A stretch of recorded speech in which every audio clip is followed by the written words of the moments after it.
प्यारे बच्चों, good morning. सबसे पहले तो हम आपके स्वस्थ स्वास्थ्य की कामना करते हैं परमपिता परमात्मा से कि आप सभी स्वस्थ होंगे, आपका परिवार स्वस्थ होगा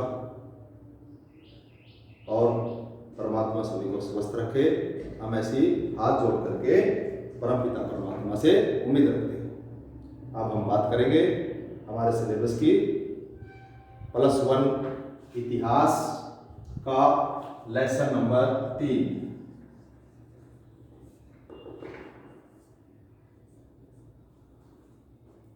तीसरा अध्याय 3 महाद्वीप। 3 महाद्वीपों में फैला साम्राज्य। आप इस अध्याय के नाम से यह अनुमान लगाएं कि यह कितना विशाल साम्राज्य होगा जो 3 महाद्वीपों में फैला। उस साम्राज्य का नाम रोम।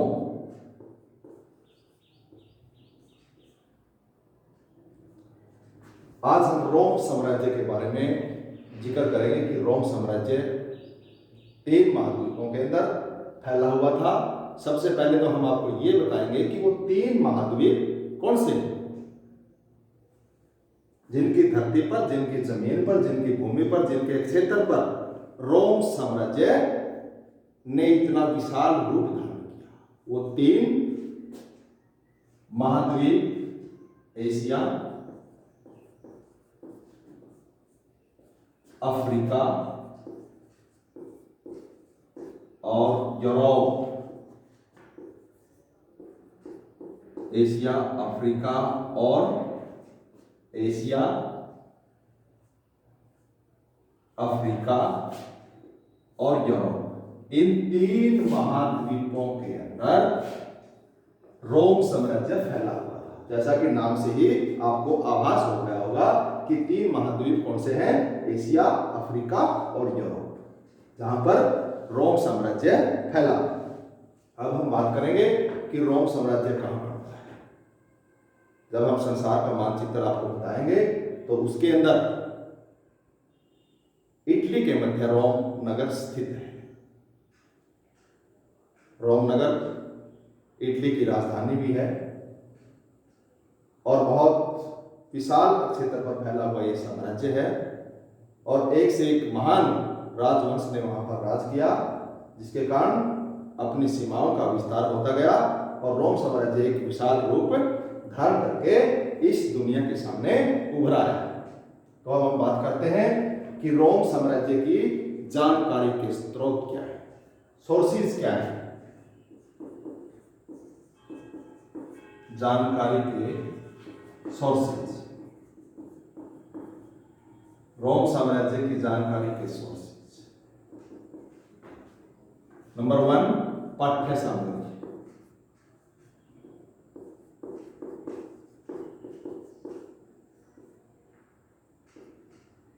पाठ्य सामग्री के अंदर आता है वहां का इतिहास,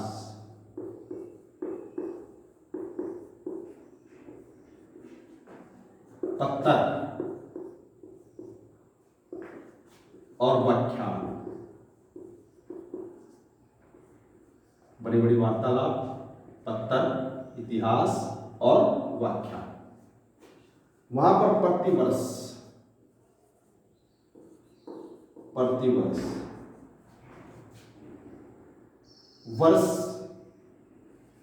वर्ष वृत्तांत भी बोला जाता है इसको। वर्ष वृत्तांत, इट मीन्स प्रतिवर्ष वहां का इतिहास समकालीन लेखकों के द्वारा लिखा जाता था।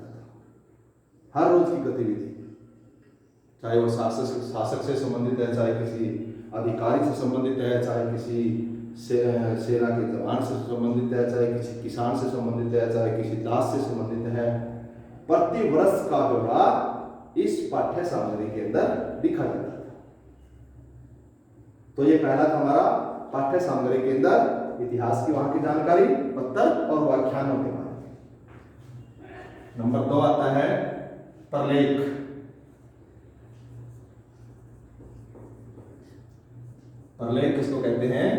प्रलेख कहते हैं दस्तावेज।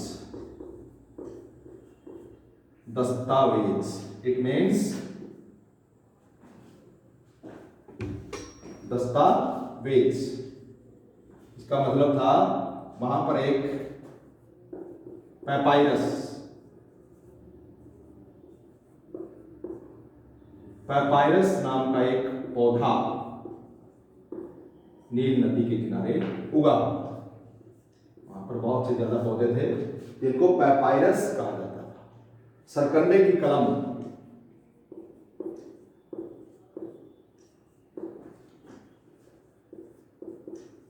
सरकंडे की कलम का इस्तेमाल होता था लिखने में, इसको बोला जाता था पैपायरस।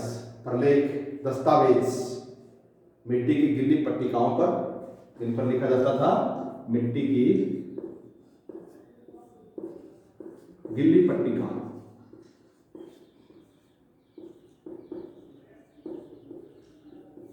गिल्ली पट्टिकाएं जिन पर इस कलम के द्वारा लिखा जाता था, क्योंकि ये बहुत मजबूत होती थी लिखने में। आगे आता है फिर भौतिक अवशेष। भौतिक अवशेष,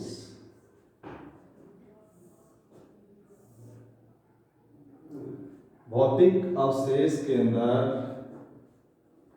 इमारत, जीवाश्म भी हो सकता है, कोई अवशेष बोलते हैं जिसको। इमारत, सिक्के, कोई इमारत है, प्राचीन सिक्के हैं, जीवाश्म हैं, वो सारे भौतिक अवशेष के अंदर आते हैं। तो ये थे एशिया, अफ्रीका, यूरोप, 3 महाद्वीप के अंदर जो फैला हुआ साम्राज्य था वो रोम साम्राज्य था। और रोम साम्राज्य की स्थापना, ये ध्यान रहे, 753 ईस्वी पूर्व, 753 ईस्वी पूर्व रोम साम्राज्य की स्थापना की गई थी। हम आपको ये भी बताएंगे कि वो किसके द्वारा की गई थी, उसके बारे में एक दंत कथा हम आपको बताएंगे। क्या बताएंगे? दंत कथा बोलते हैं इसको, दंत कथा। दंत कथा किसकी है? रोम के अंदर सबसे पहले राजतंत्र था। उस राजतंत्र के अंदर सम्राट सारी शक्तियों का सर्वोच्च अधिकारी होता था, सारी शक्तियां उसके अंदर निवास करती थी। और दंत कथा के अंदर हम आपको बताएंगे कि सम्राट वहां का सर्वोच्च बिंदु था। सम्राट, उस सम्राट की एक भतीजी थी,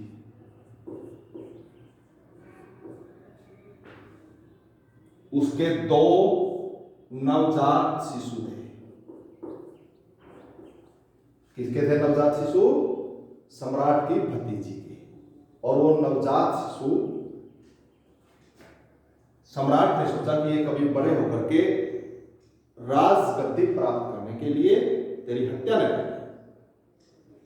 उसके मन में बुरा विचार आया। उसने अपने साम्राज्य के अधिकारियों को आदेश दिया कि इन बच्चों को नदी में बहा दिया जाए। वहां पर एक नदी पड़ती थी जिसका नाम टाइबर, टाइबर नदी। कौन सी नदी? टाइबर नदी। सम्राट की भतीजी, उसके 2 नवजात बेटे, एक का नाम रोमुलस और एक का नाम रेमुस।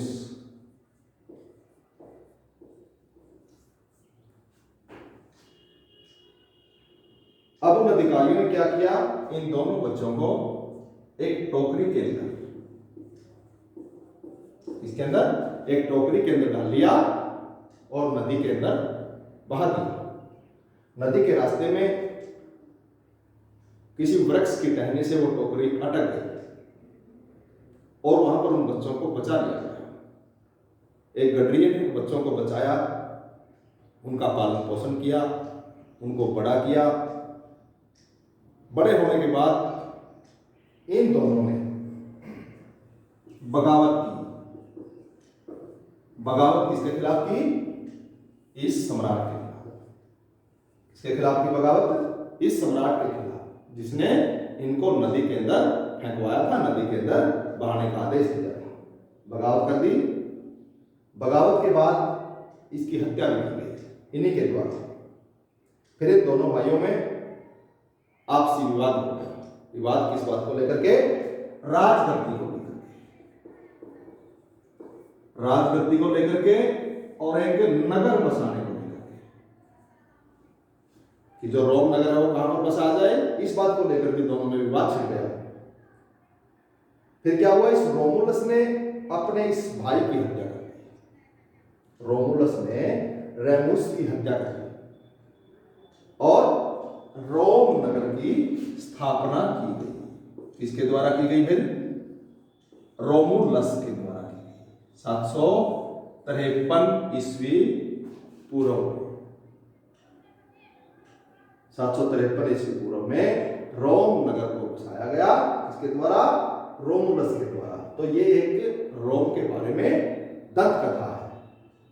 अब हम बात करेंगे, रोम को 7 पहाड़ियों का नगर भी कहा जाता है, क्योंकि वहां पर 7 पहाड़ी। एक वहां पर हम बात करेंगे अगली वीडियो में कि रोम और कारथेज के मध्य भी वहां संघर्ष हुए। एक सिसिली को लेकर के हुए, जो एक टापू पड़ता वहां, उसको लेकर के वहां पर युद्ध हुए। तो हम ऐसी सारी बातें अगली वीडियो में आपको बताएंगे। तो आप आज सिर्फ इतना ही करेंगे कि जो 3 महाद्वीप थे वो कौन से थे? एशिया, अफ्रीका और यूरोप। याद हो जाएंगे आराम से। एशिया, अफ्रीका और यूरोप। रोम कहां पड़ता है? इटली के अंदर पड़ता है। और फिर इसकी जानकारी के सोर्सेस कौन से? नंबर 1 पाठ्य सामग्री, नंबर 2 प्रलेख दस्तावेज, नंबर 3 भौतिक अवशेष, जिसको हम जीवाश्म वगैरह, पुरानी इमारतें हैं, खंडर हैं, सिक्के हैं उस समय के, वो सारी जानकारी हमें देते हैं रोम साम्राज्य के बारे में। क्योंकि रोम कोई छोटा साम्राज्य नहीं था, वो बहुत बड़ा साम्राज्य था। फिर हमने बताई आपको एक दंत कथा, इसके बारे में, वहां के उस समय सम्राट के बारे में। अगर हम सबसे पहले शासक की वहां पर बात करें, तो उस शासक का नाम, सबसे पहला जो शासक था वहां पर, उसका नाम न्यूमा बताया जाता है। न्यूमा, जिसने 753 से लेकर के और लगभग 509 ईस्वी पूर्व तक वहां पर राजतंत्र स्थापित रहा। वहां पर सबसे पहला जो न्यूमा शासक था, उसने राज किया। 509 से लेकर के फिर 27 ईसा पूर्व के मध्य वहां पर गणतंत्र रहा। और 27 ईस्वी पूर्व से लेकर फिर वहां राजतंत्र की पुनः स्थापना की जाती है। तो ये ऐसा हम आपको अगली वीडियो के अंदर बताएंगे। तो आप सिर्फ आज इतना ही याद करेंगे, हमें आपसे पूरी उम्मीद है, क्योंकि आपके जो सारा स्टाफ